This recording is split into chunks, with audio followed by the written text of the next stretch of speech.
Dissidia Final Fantasy NT was confirmed by Square Enix to pretty much be dead. And part of this does upset me because I was really excited going into Dissidia NT and getting a chance to play it.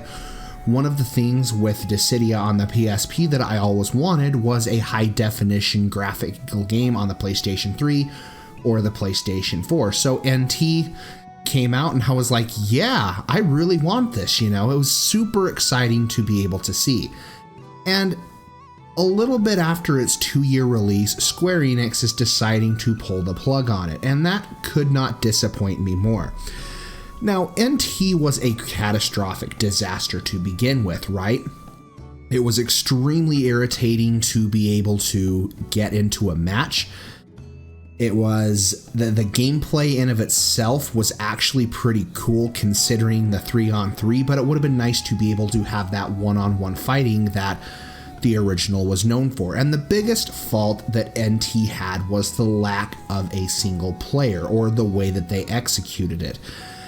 The game was very much catered to get you to play online, right? Play online with others, and that's how you progress through the story, which is never something I think a multiplayer game should do. To force your audience into playing a said game by making them play online to get the story was just, it was just an overall very crappy situation. There was also this idea behind loot boxes within the game that you didn't actually pay for. Like, this was first and foremost felt like it was really set up to be this game that Square Enix could introduce loot boxes, right? And gain stuff. That was part of the charm of the original Dissidia, was being able to unlock things, especially during a game where there's fan outfits and things like that. You want to be able to unlock those through natural progression rather than loot boxes, because it does take away from a lot of the charm, unfortunately. And as much as I hated Dissidia NT, I don't want to see it die. I wanted to see Square Enix improve on it and make it a better game.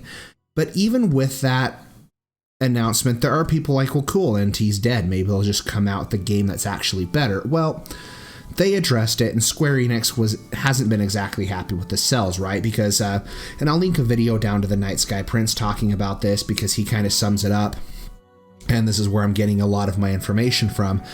But he does talk about Dissidia NT, or Dissidia, selling like 1.8 million copies. The other one, 900,000 copies, and this one didn't even break like half of that, right? And I feel like the game would have done better had Square Enix marketed it a bit more, the game had been more structured and, you know, done a lot better, which is a shame because I feel like there's so much that they could do. And Dissidia was a really fun game back on the PSP. I put in so many hours, countless hours with a friend.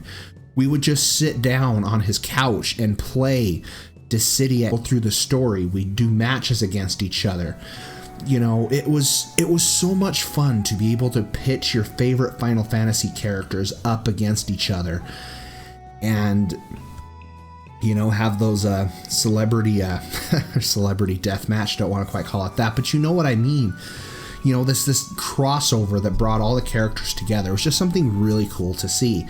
And the fact that we may never see another Dissidia game because of the way that this one was built over and it was an arcade port, rather than doing something, you know, traditional and maybe tweaking the story and making a more interesting story per se, and having these characters kind of come together in this giant, you know, cross-fighting crossover like the original did, and building up on the premise that the original did, it just feels like Square Enix kind of took out the cop-out, the easy way, and the game unfortunately failed because of it. I would love to be able to see another Dissidia game, but as the director said, it's not likely at all. And it's just a damn shame because NT had so much potential to be a great game. It was a Dissidia game on the PlayStation 4. It had easy online capabilities where you could play with friends and people online and pitch yourself up. It would have been cool to be able to see this blow up, right, and become an esports thing, you know, Final Fantasy game within the esports. It would have been really cool to see something like that, but it's unfortunate that it will never happen. So Thanks, Dissidia, for all the memories that you have left me with, all the great times, and all the cherished memories that I've had with friends that I played it with. And I do hope at some point Square Enix does decide to review or return to this, but the likelihood of it just doesn't seem like it's going to happen. You guys have been watching Gaming News with Spoons. Be sure to hit subscribe there, ring that bell notification to stay up to date with all things Japanese and RPG related. And most importantly, stay happy, be happy, game happy. Spoons is checking out.